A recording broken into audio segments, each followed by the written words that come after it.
Jina langu ni Zuhura Musa. Niko mwaka wa kwanza chuo cha elimu Dodoma. Nilikuja hapa nikiwa na ndoto kubwa. Ndoto ya kuwa mwalimu, ndoto ya kuinua familia yangu, ndoto ya kujenga heshima yangu. Lakini nilichokutana nacho chuoni kilibadilisha kila kitu nilichokiamini kuhusu watu, marafiki na dunia ya mtandao. Siku yangu ya kwanza chuoni ilikuwa ya furaha. Nilihisi nimeanza maisha mapya. Nilinunua simu mpya, nikaunganishwa kwenye group la WhatsApp la darasa. Wote tulijiona kama familia, tukitambulishana, tukicheka, tukituma picha na maneno ya makaribisho.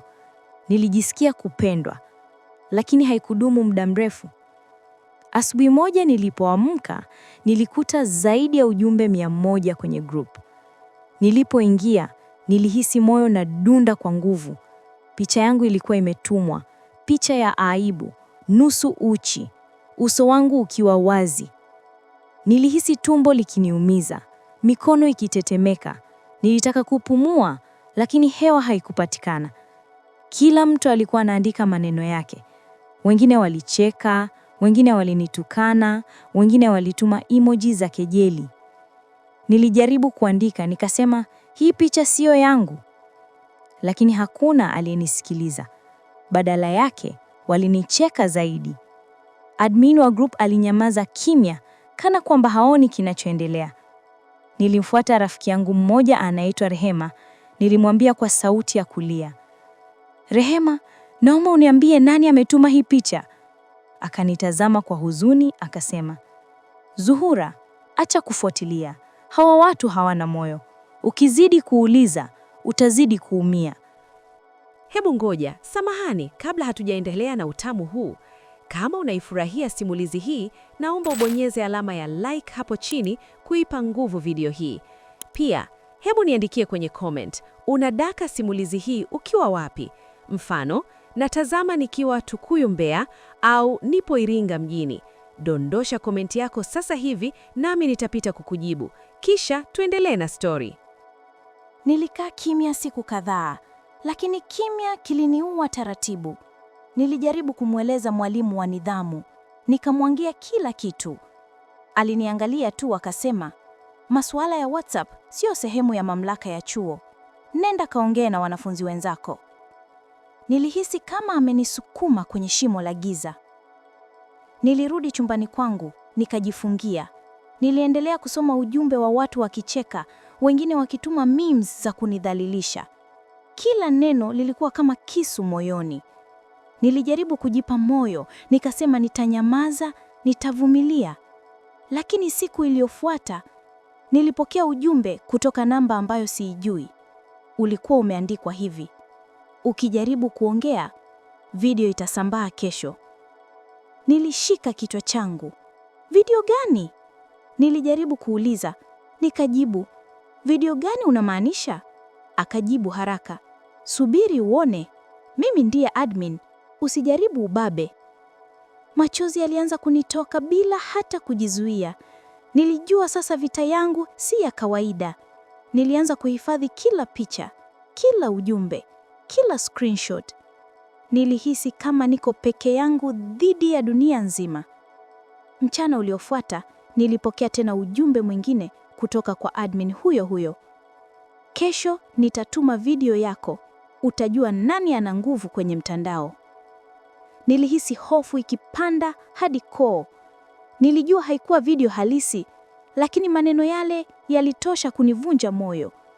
Niliweka simu pembeni, nikashika kichwa changu.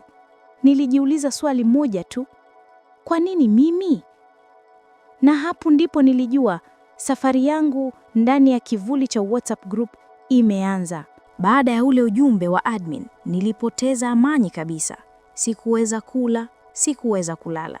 Kila notification ya WhatsApp ilihisi kama kishindo cha mlipuko kichwani. Nilikuwa na hofu ya kila kitu. Nilikuwa na hofu ya kila mtu. Lakini moyoni nilijua, lazima nijue ni nani anayenichezea hivi. Nilijua, ikiwa nitakaa kimya, kesho nitakuwa habari mpya ya aibu. Nilianza kwa kuandika majina yote ya watu walioko kwenye grupu. Wengi nilijua majina yao halisi, wengine walikuwa na majina ya utani kama Black Star, Miss Flame, Mr. Admin na Unknown. Namba zingine zilikuwa hazina majina kabisa. Nilihisi kuna watu ndani ya grupu ambao si wanafunzi. Nilimtumia Rehema ujumbe nikamwambia, nataka kujua nani admin wa grupu letu. Akanijibu, admin ni namba mpya, haijulikani, hata mimi simjui, ila ana post notes za darasa, timetable, kila kitu. Nikajiuliza, kama hajulikani ni nani, anawezaje kuwa na taarifa zote za chuo? Nilianza kujipeleleza taratibu. Niliona kwamba kila post ya admin ilikuwa inatoka dakika chache baada ya tukio fulani kutokea chuoni, kama vile anaishi nasi, kama vile anatuona kila dakika. Nilijaribu kuandika kwenye grupu nikasema, admin, unaweza kutuambia jina lako halisi? Baada ya sekunde chache nilifutwa kwenye grupu. Wamenitoa kabisa. Nilikaa nikitazama skrini ya simu yangu ikiwa tupu. Nilihisi kama nimesukumwa nje ya dunia ya watu, lakini nilijua kufuta kwenye grupu hakimalizi tatizo, bali kuna ficha ukweli. Baadaye nilimkuta rafiki yangu mwingine anaitwa Helen. Nilimwambia kila kitu. Helen alinitazama kwa makini, akasema, Zuhura, usiogope. Kuna njia moja pekee ya kujua nani admin. Nikamuuliza ni ipi? Akanijibu, tuweke namba hiyo kwa jina, kisha tuangalie kama inapatikana kwenye app ya Truecaller. Inaweza kuonyesha jina la kweli. Tulikaa pamoja, tukajaribu. Tulipoandika namba ya admin, jina lililojitokeza lilikuwa Mr. J.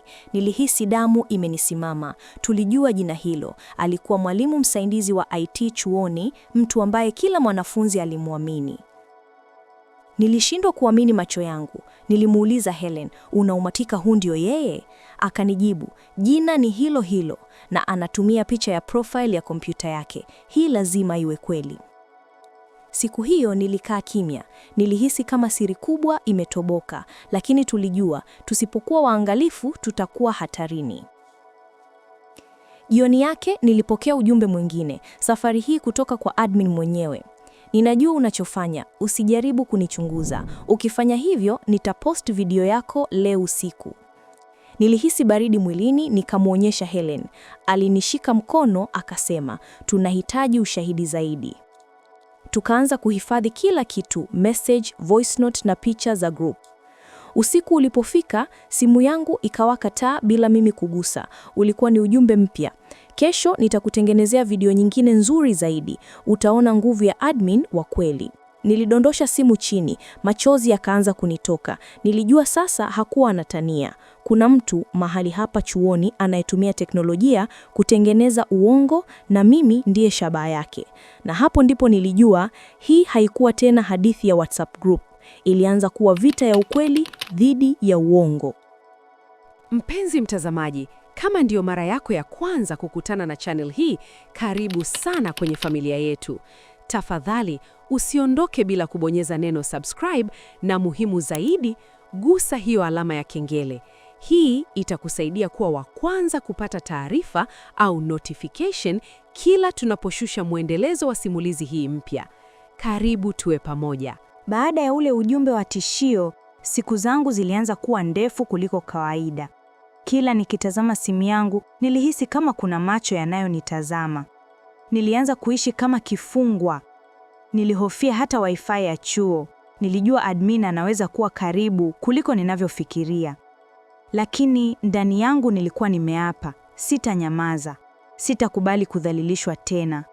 Mimi na Helen tuliendelea kukusanya ushahidi kimya kimya. Tulihifadhi kila message na kila voice note aliyotuma admin kwenye group. Siku moja, Helen alisema kitu kilichonishtua. Zuhura, umewahi kusikiliza vizuri hizi voice note? Nikamuuliza, kwani kuna nini? Akanionyesha moja kwenye simu yake. Tuliposikiliza, tuligundua kitu cha ajabu. Sauti haikuwa ya mtu wa kawaida. Ilisikika kama sauti ya bandia, kama imetengenezwa na kompyuta. Nilihisi baridi mwilini. Tulihisi sasa admin alikuwa anatengeneza sauti bandia, AI voice. Alikuwa akitumia teknolojia kutuongopea, kutengeneza uongo unaoonekana kama ukweli. Tuliamua kwenda mbali zaidi. Tulihifadhi voice notes zile, tukaamua kuzituma kwa mwanafunzi mmoja wa IT anayeitwa Kelvin. tulimwomba azisikilize bila kujua kuwa zinahusiana na sisi. Baada ya siku moja, Kelvin alituita pembeni, akasema, hizi voice notes sio halisi, kuna alama za digital synthesis ndani yake. Kawaida hutengenezwa kwa programu za kutengeneza sauti bandia. Nilishindwa kuamini masikio yangu. Sasa ilikuwa wazi, mtu huyo alikuwa anatumia akili nyingi sana, na kila kitu kilichokuwa kikitokea kilikuwa na mpango. Tulipojaribu kufuatilia kwa namba, tuliona kwamba akaunti ya admin ilikuwa inatumia VPN, ikimaanisha mahali halisi haionekani. Lakini tuliona kitu kimoja, kila alipokuwa online, alikuwa active muda ule ule ambao Mr. J alikuwa darasani. Nilijua sasa lazima nimkabili kwa njia yangu. Nilianza kuandika ujumbe wa moja kwa moja kwa admin. Ninajua wewe ni nani. Wakati wako unakaribia kuisha. Hakujibu mara moja. Baada ya saa moja nikapokea voice note. Sauti ile bandia ikasema, Zuhura, mchezo huu si wa watoto. Ukizidi kujiingiza utaumia. Nilifuta ujumbe ule mara moja, lakini nikauhifadhi wa hali salama. Nilijua kila ninachofanya ni hatari, lakini ni lazima nifike mwisho wa siri hii. Usiku uliofuata nikapata ujumbe mwingine. Safari hii ulikuwa na picha ya chumba changu. Ndani ya ujumbe uliandikwa, unafikiri uko salama? Nilitetemeka, niliinua macho yangu, nikaangalia dirishani, nikahisi kama kuna mtu ananiangalia gizani. Niliamka, nikafunga pazia, nikachukua simu yangu, nikampigia Helen. Alipokuja, akaniambia kitu ambacho sikusahau kamwe. Zuhura, mtu huyu haogopi chochote, lakini kuna kitu kimoja hataki, ukweli. Tukiutoa hadharani, atapoteza nguvu. Tuliamua kesho yake kwenda ofisini kwa Mr. J. Tulipofika, mlango ulikuwa wazi, lakini hakuwa ndani. Kompyuta yake iliwashwa, skrini ikionyesha WhatsApp web ikiwa connected.